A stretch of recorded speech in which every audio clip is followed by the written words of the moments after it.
The rain hadn't stopped since morning. I stood outside Apex Dynamics, clutching the same black folder I'd carried every day for 3 years. My resume, my portfolio, and a quiet dream that this job could change my life. Inside, the lobby gleamed with glass walls and chrome accents. Everyone looked too busy to notice the woman standing still, until a familiar voice cut through the hum. "Laura? You're still here." I turned. Nathan Cole. My ex-boss.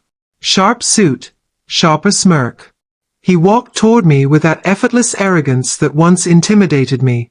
"I just came to drop off my exit documents," I said, keeping my tone even. He glanced at the folder, then at me. "Still chasing stability, huh? You should have stayed. Maybe one day you'll learn not everyone's cut out for corporate pressure." "I didn't quit because I couldn't handle pressure," I said quietly. "I quit because I was tired of being invisible." Nathan laughed. "Invisible? Laura, you're a great assistant.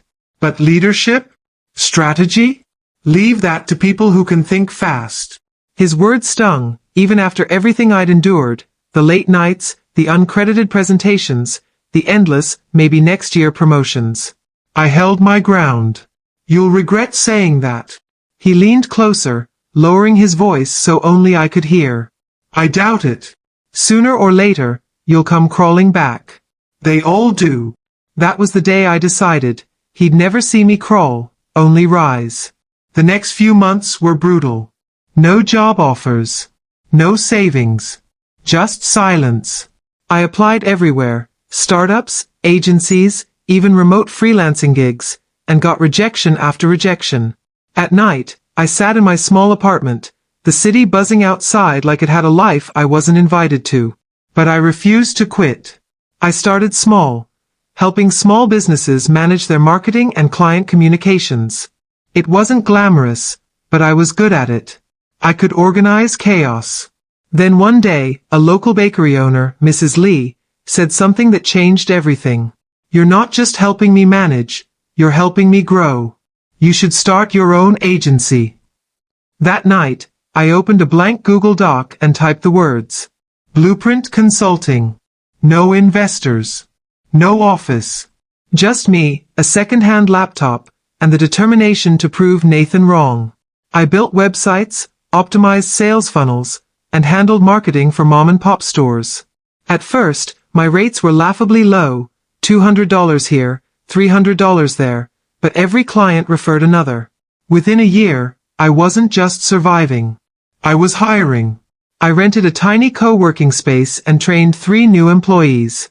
Our energy was electric, late nights, loud laughter, and the smell of cheap coffee fueling our dreams. And then one afternoon, my new operations manager walked in holding a manila envelope. "Laura, you need to see this," she said, smiling. "New corporate inquiry." I opened it. The logo on the cover nearly made me drop my coffee. Apex Dynamics. Nathan Cole's company. They were requesting a proposal for a full-scale digital transformation. Branding, systems, automation, the works. I stared at the logo for a long time. The same company that once told me I wasn't strategic material. Now asking for my strategy. And right then, I smiled. Because fate doesn't knock twice. Sometimes it kneels. The email came in at 6:42 a.m. sharp. Subject: Partnership Discussion, Urgent. Sender: Nathan Cole, Apex Dynamics. I nearly spilled my coffee. For a moment, I thought it had to be some kind of joke. Nathan, my ex-boss, the same man who once told me I wasn't leadership material, was now writing to me, with urgent in the subject line. I clicked it open. Laura, we've heard about Blueprint Consulting's recent success with Preston Logistics and Rive Tech Industries. We're in need of digital restructuring and would like to explore a potential partnership. Can we schedule a meeting this week? Nathan Cole, COO, Apex Dynamics. For a few seconds, I just stared at the screen, reading those words over and over. The man who had laughed when I left his company was now asking for my help. It felt unreal. like the universe was finally returning every ounce of humiliation I had swallowed back then. I took a deep breath and typed my response, calm and professional. Good morning, Mr. Cole. I'd be glad to discuss this opportunity. My schedule is open Thursday morning at 10 a.m. Please confirm if that works for you. Laura Hayes, founder and CEO, Blueprint Consulting. I hit send and smiled. That Thursday morning, I made sure every inch of the office reflected what we'd built. The glass windows gleamed. Our new logo, Blueprint Consulting, strategy that scales, stood proud on the wall. My team was buzzing, unaware of the history walking through our doors in an hour. At 9:58, the elevator dinged. Nathan stepped out in a crisp navy suit, flanked by two junior associates who looked too nervous to breathe. He scanned the space, his confident smirk flickering into something else, hesitation. This wasn't the cramped cubicle I used to work in. This was mine. Laura, he said, forcing a smile. It's been a while. 3 years, I said evenly. Welcome to Blueprint. He glanced around. You've done well for yourself. Thank you. You taught me a lot, I replied, letting the words hang with quiet irony. We sat in the conference room, sunlight streaming through the blinds. My assistant served coffee, the same brand he used to drink back at Apex. I saw the flicker of recognition in his eyes. The taste of irony. He cleared his throat. I'll be honest, Laura. Apex has hit a few operational snags. We've grown too fast. Our internal systems are outdated. We need external expertise to get back on track. So you're outsourcing your strategy, I said smoothly, to a company you once said couldn't think big enough.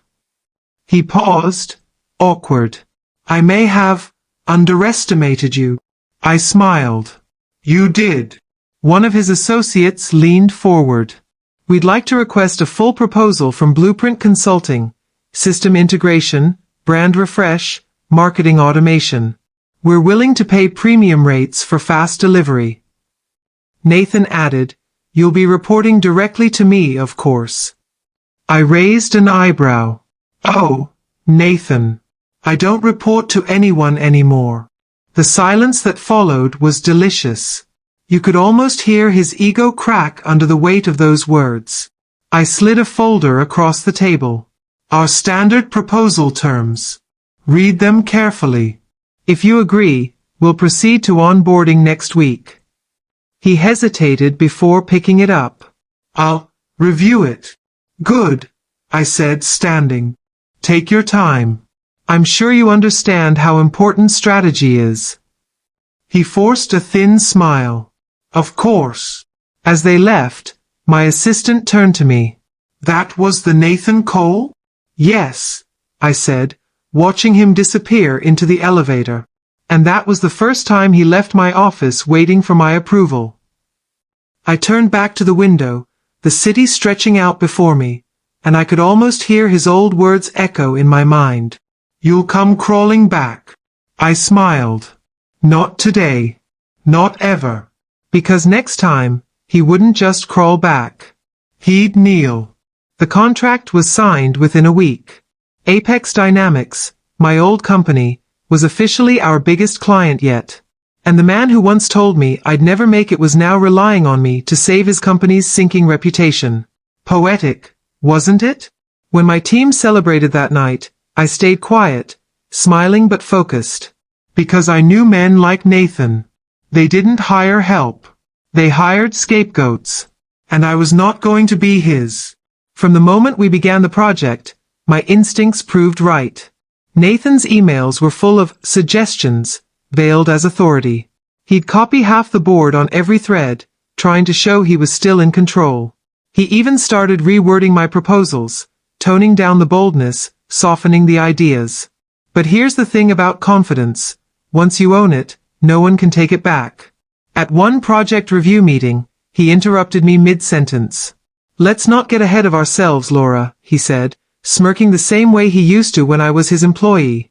We're here to discuss improvements, not revolutions. I met his gaze. Nathan, when you hired Blueprint, you didn't hire improvements. You hired results. If you want small changes, hire interns.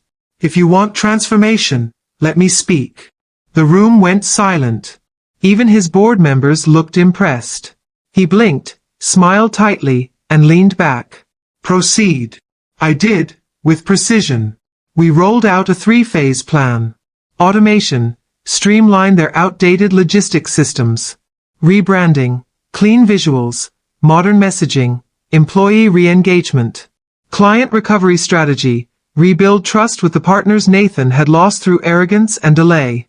Within 6 weeks, their operational costs dropped 22%. Their client satisfaction rate doubled. And their investors began noticing. I saw the shift happen in real time. The board started bypassing Nathan for updates, emailing me instead. He didn't like that. One night, my operations manager burst into my office, holding her phone. Laura, you need to see this, she said. It was an internal email thread from Apex that had accidentally been forwarded to her. Subject, Blueprints overstepping, time to rein them in.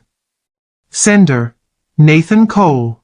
In the email, Nathan accused us of creating internal chaos and taking credit for Apex's achievements. He'd even suggested freezing our payments until we learned boundaries. I leaned back, exhaling slowly. Old habits die hard. For a second, anger burned in my chest, that familiar humiliation, that need to prove myself. But then, I remembered something my mentor once told me. Revenge isn't yelling louder. It's speaking last. So I didn't reply. I acted. The next week, I invited Apex's board to a progress review meeting. Nathan assumed it was just another update session. He walked in late, phone in hand, ready to dominate the room. But this time, I had prepared something special. On the screen behind me, I displayed a live dashboard. Real-time analytics.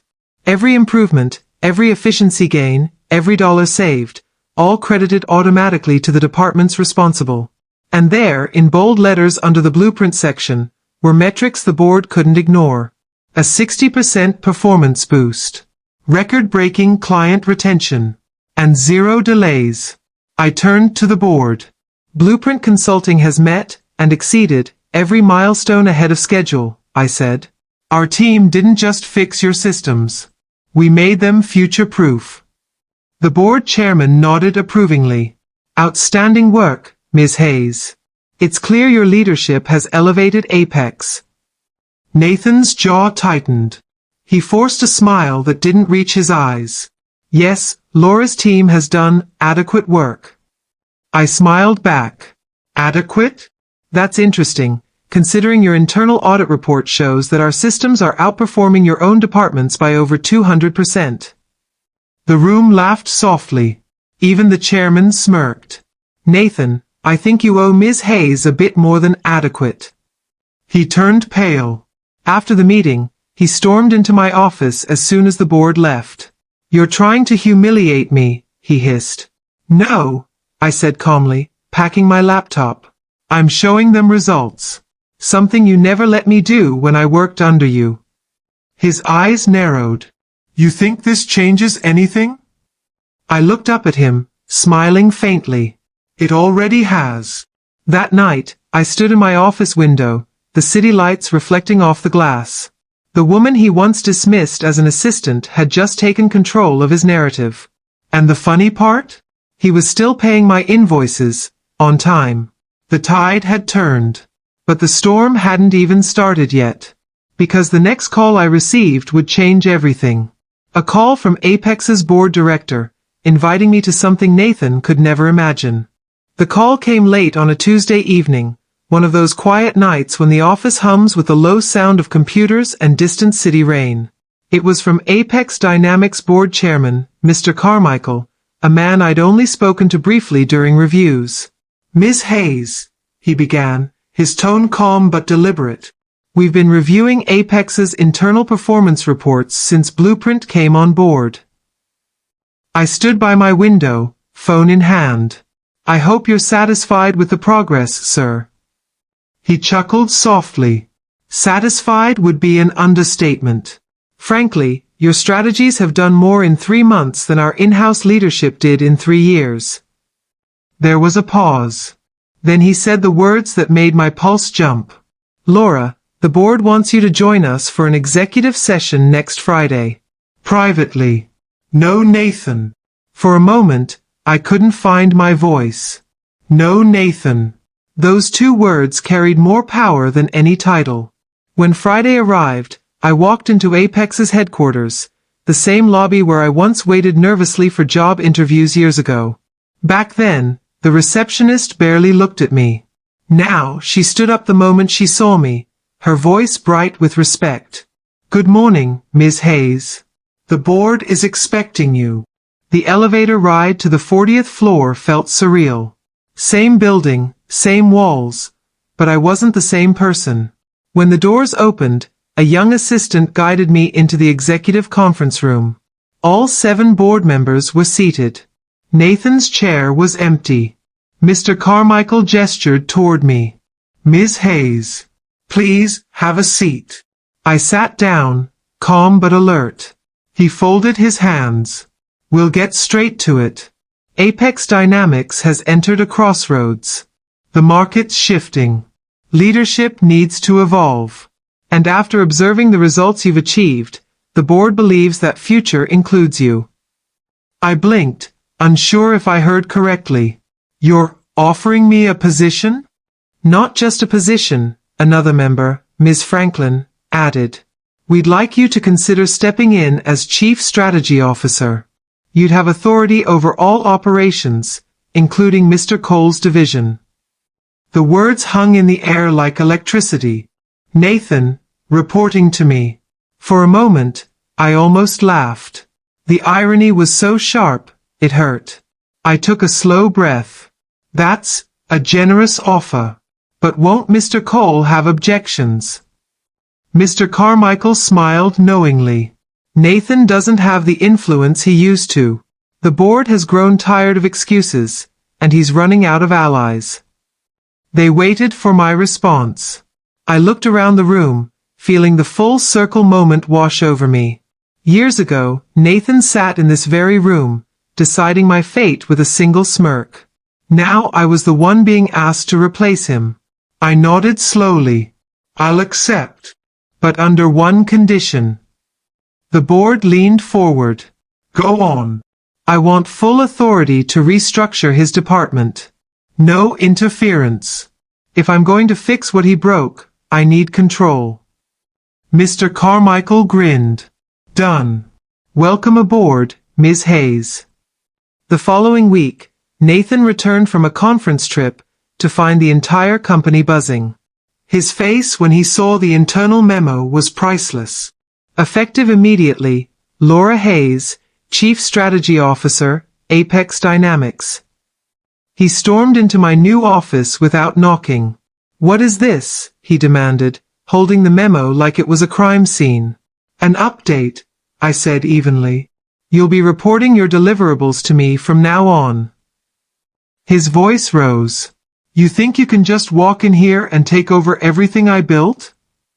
I looked him dead in the eye. You built this?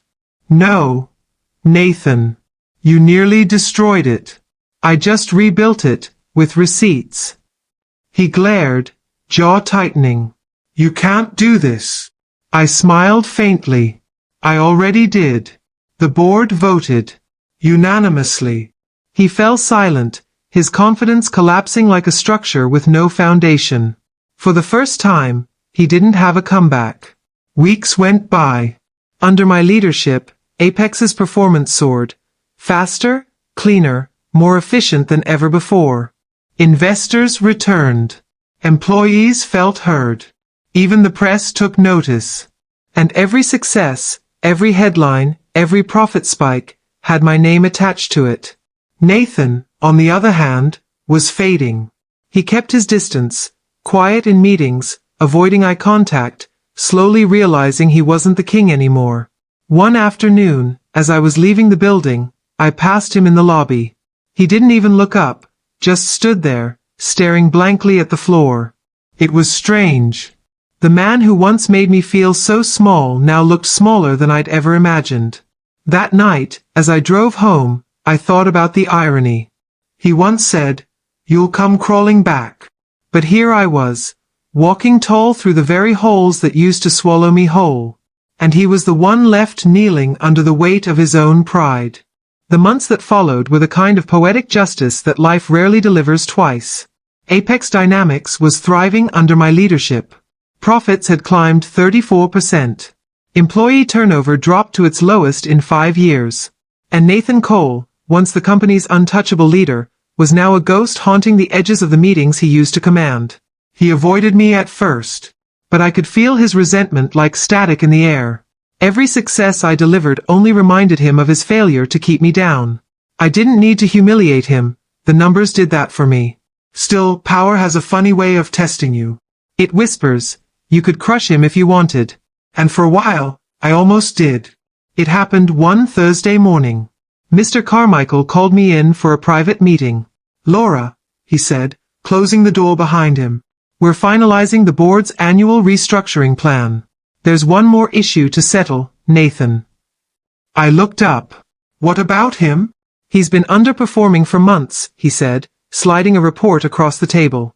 "Missed targets, delayed approvals, client complaints. The board's losing patience. Frankly, it's time for him to go." I glanced at the report, his name surrounded by red lines and negative percentages. The same man who once held my career in his hands was now one decision away from unemployment. Mr. Carmichael sighed. "You're his direct superior now. Company policy says the termination recommendation has to come from you." For a long moment, I didn't speak. Part of me wanted to sign it instantly. To end the story where it began, with him packing up his office, the same way he once made me pack mine. But then I thought of everything I'd learned. What revenge feels like. And what peace actually costs. I looked at Mr. Carmichael and said quietly, "Let me handle it personally." That afternoon, I found Nathan alone in the conference room, staring at the city skyline. He looked tired. Smaller. The arrogance that once filled the air around him had dissolved. "Nathan," I said softly. "Got a minute?" He turned slowly. "If you're here to tell me it's over, you can save the speech." "I already know." I walked closer. "I'm not here to humiliate you." He gave a short, bitter laugh. "You don't need to. You've already won. Every headline, every board meeting, every compliment, they all prove it." I didn't answer right away. Because for once, he wasn't trying to insult me. He was just honest. I placed the termination file on the table between us. "This came to me today. The board wants your signature." He stared at it for a long time. "And you? What do you want?" "I want closure," I said simply. "Not revenge. You taught me the difference between arrogance and confidence.